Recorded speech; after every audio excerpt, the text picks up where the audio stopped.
Salut, je m'appelle Jordi.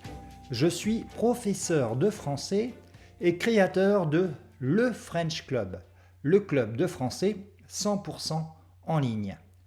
Chaque mois, j'anime le French Podcast. Il s'agit d'un podcast en français facile, accessible dès le niveau intermédiaire, le niveau B1 du cadre européen. Dans ce podcast, je m'engage à parler ni trop vite, ni trop lentement. S'il y a du vocabulaire compliqué, eh bien, je vais te l'expliquer. Chaque mois, nous abordons un thème qui concerne la langue et la culture française ou francophone. Donc cette fois-ci, j'ai laissé la communauté du French Club voter pour le sujet que nous allions aborder aujourd'hui pour ce 32e épisode. Le vote s'est passé sur la chaîne YouTube du French Club. Vous avez été 3600 à voter, je vous en remercie. Il y avait 3 propositions. La première proposition, c'était les tumultes qui sont autour de l'acteur français Gérard Depardieu. La deuxième proposition était également une question, un sujet d'actualité. C'était sur l'introduction de l'uniforme dans les écoles en France. Et finalement, vous avez choisi de parler aujourd'hui de Jeanne d'Arc. Cette grande héroïne de l'histoire de France, vous avez été plus de 53% à voter pour Jeanne d'Arc. Je tiens à préciser que, comme d'habitude, ce podcast vient avec un PDF et des activités interactives. Il y a une activité de compréhension pour vérifier si tu as bien compris l'ensemble du podcast et également une activité de réutilisation du vocabulaire nouveau. Quant au PDF, il s'agit de la transcription intégrale du podcast avec la liste de vocabulaire et les définitions, qui sont des définitions en français facile. Si tu veux avoir accès au PDF et aux activités interactives de ce podcast, mais également de tous les podcasts, eh bien je t'invite à venir nous rejoindre au Club de français 100% en ligne.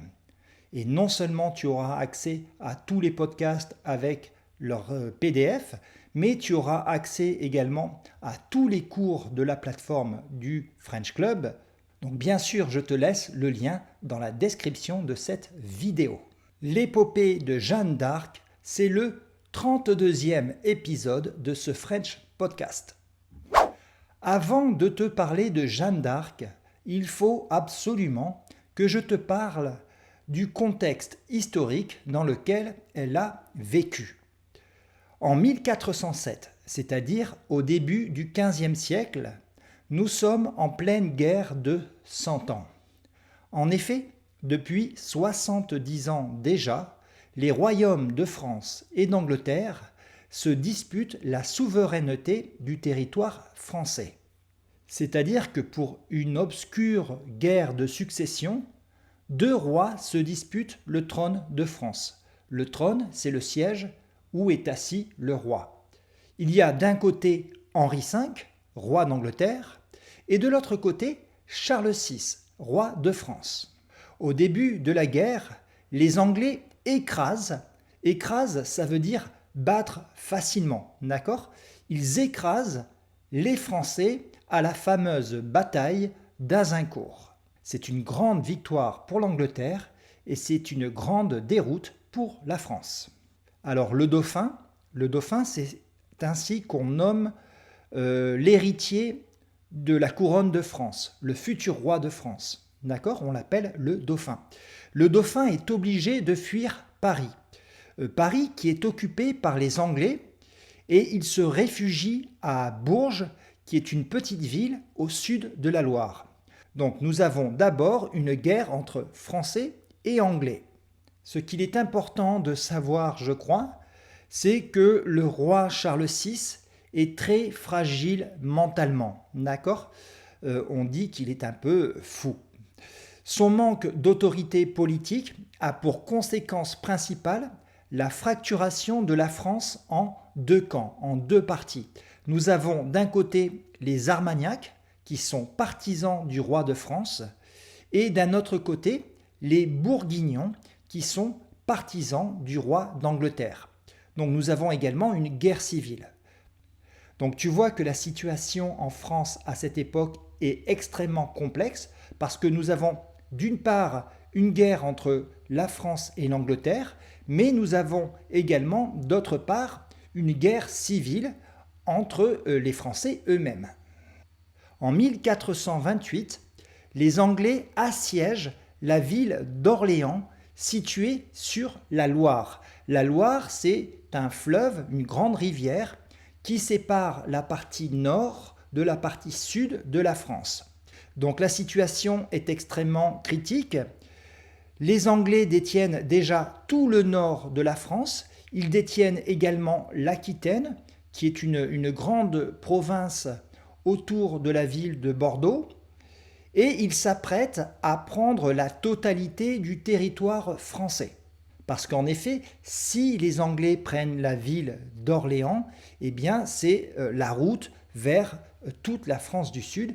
Et dans ce cas-là, les Anglais pourraient prendre tout le territoire français.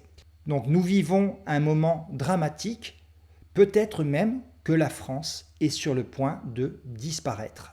C'est le désespoir le plus complet et c'est à ce moment précis qu'arrive Jeanne d'Arc.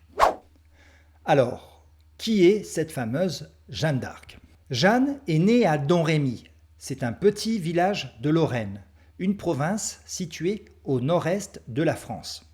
Cette zone est alors occupée par les Anglais. Sache que le village et même la maison natale de Jeanne existent toujours et qu'il est possible de les visiter aujourd'hui. Ce village de Domrémy est l'un des très rares villages de l'époque à résister à l'envahisseur anglais. On sait que Jeanne d'Arc était une jeune fille très pieuse. Pieuse, ça signifie que c'était une jeune fille très catholique, très pratiquante. On sait par exemple que chaque samedi après-midi, elle aimait aller prier à la petite chapelle de Notre-Dame de Bermond, un petit village non loin de Domrémy. Comme beaucoup de jeunes filles de l'époque, Jeanne est très travailleuse. Elle travaille dans les champs et elle garde aussi des animaux. On dit que c'est une bergère. Comme la plupart des jeunes filles de son époque aussi, Jeanne ne sait ni lire ni écrire. Toutefois, on sait que Jeanne est capable d'écrire son prénom et son nom, ce qui montre qu'elle est plutôt cultivée pour l'époque. Donc tu le vois, Jeanne est une petite fille comme toutes les autres petites filles de son village et comme beaucoup de petites filles de France. Mais à 13 ans, sa vie va radicalement changer. À 13 ans, elle entend des voix. Elle pense identifier l'archange Saint-Michel, qui est le protecteur du royaume de France, ainsi que Sainte Catherine et Sainte Marguerite, qui sont deux saintes qui sont souvent associées aux jeunes filles.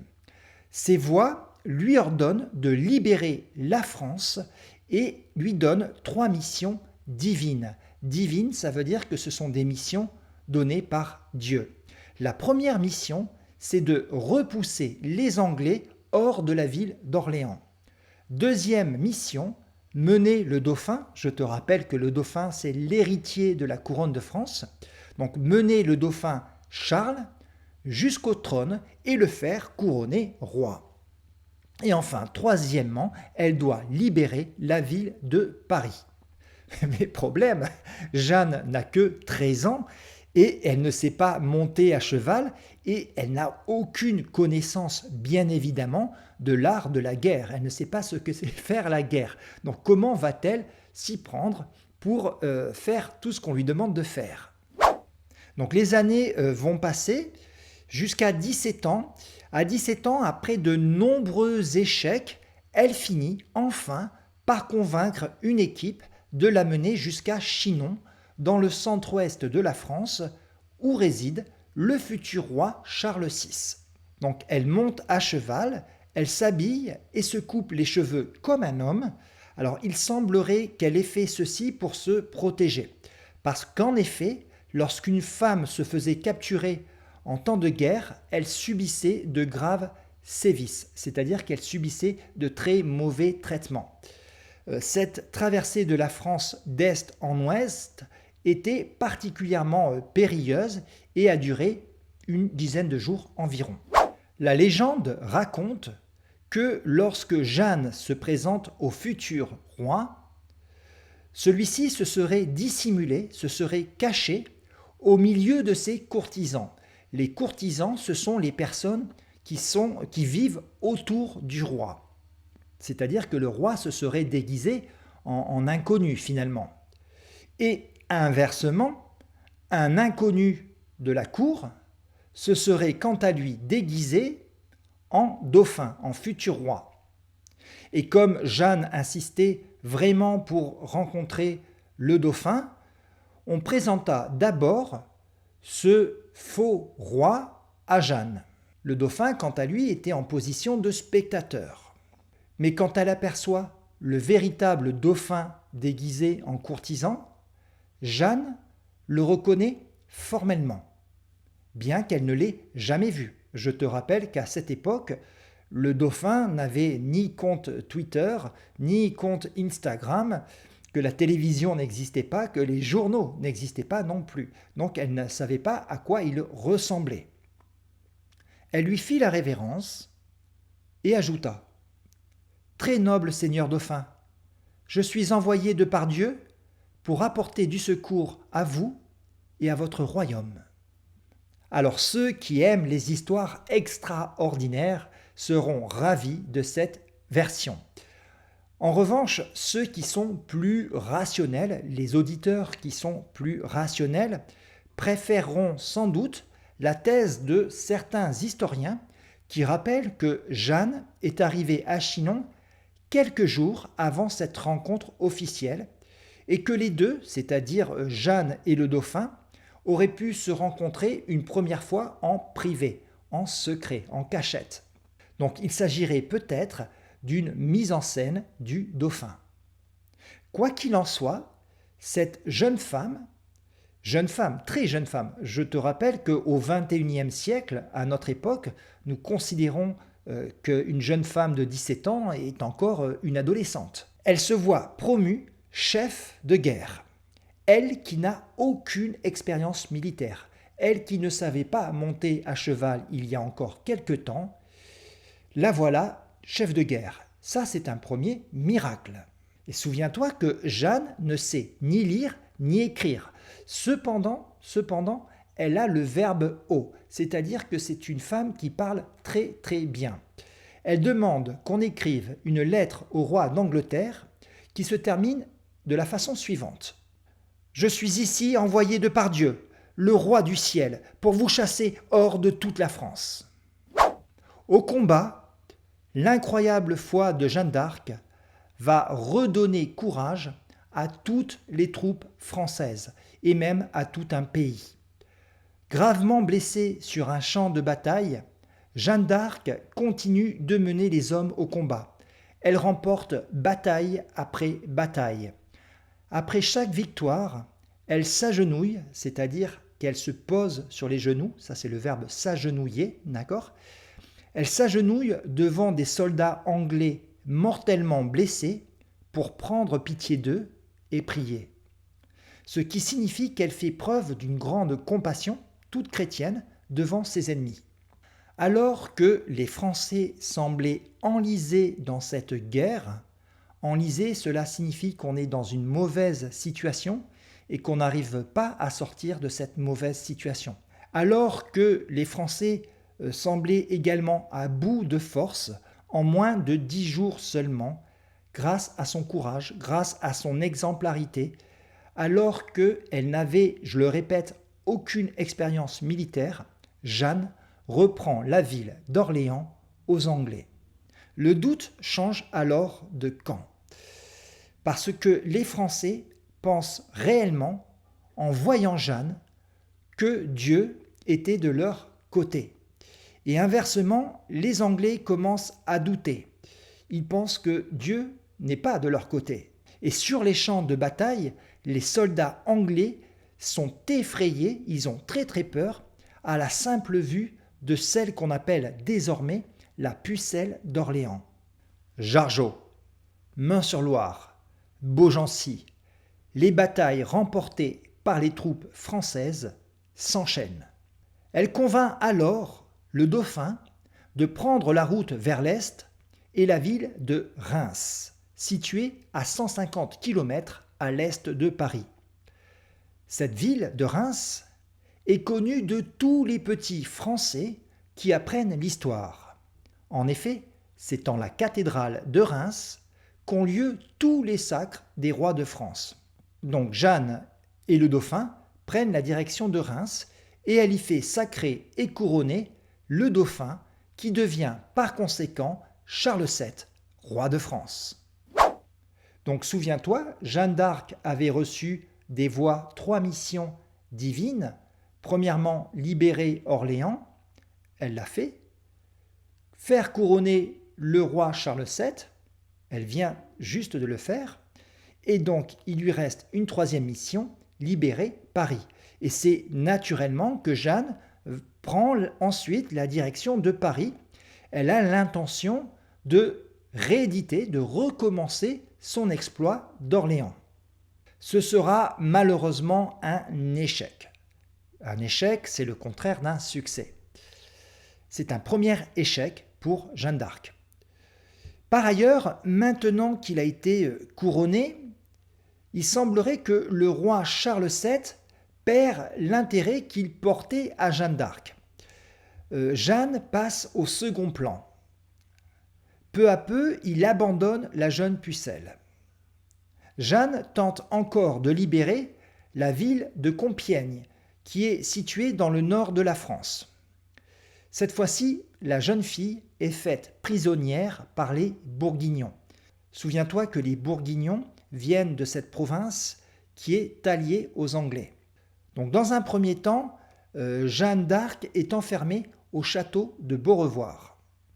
Nous arrivons maintenant au procès de Jeanne d'Arc, c'est-à-dire que les Anglais, les Bourguignons, vont juger Jeanne d'Arc. Ce procès de Jeanne d'Arc, il a eu lieu à Rouen, la capitale de la France anglaise.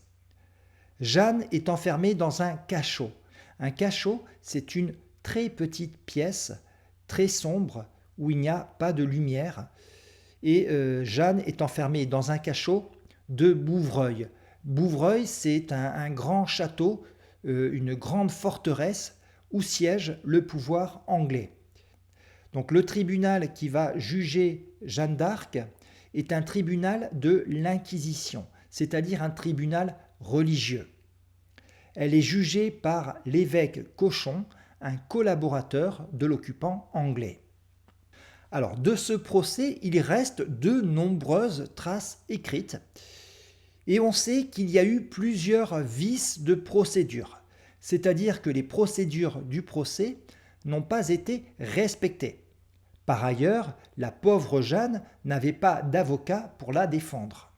Les écrits du procès affirment que Jeanne a été très digne, très combative dans ses réponses et qu'elle se référait continuellement à sa foi, à sa grande croyance en Dieu. À toutes les questions, Jeanne répond avec fougue et avec un très grand sens de la répartie. La répartie, c'est l'art de bien répondre aux questions. Et ce, malgré son jeune âge. Je te rappelle qu'il s'agit encore d'une adolescente et qu'elle fait face seule, elle est seule face à un tribunal composé exclusivement d'hommes bien plus âgés qu'elle. Et malgré cela, Jeanne se défend superbement. Finalement, Jeanne est jugée pour sorcellerie, c'est-à-dire qu'on l'accusait d'être une sorcière. Une sorcière, c'est une femme qui fait de la magie noire. Bien sûr, ce procès n'avait absolument rien de religieux. Et d'ailleurs, Jeanne était une parfaite catholique.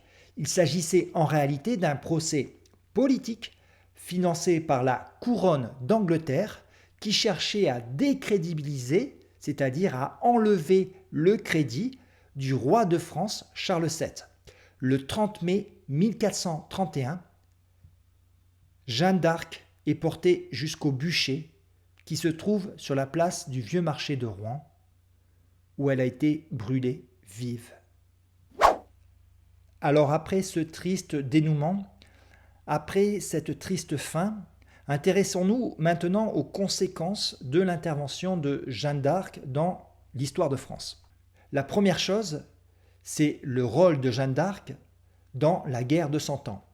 Avant l'arrivée de Jeanne, la France était sur le point de tout perdre, sur le point de disparaître.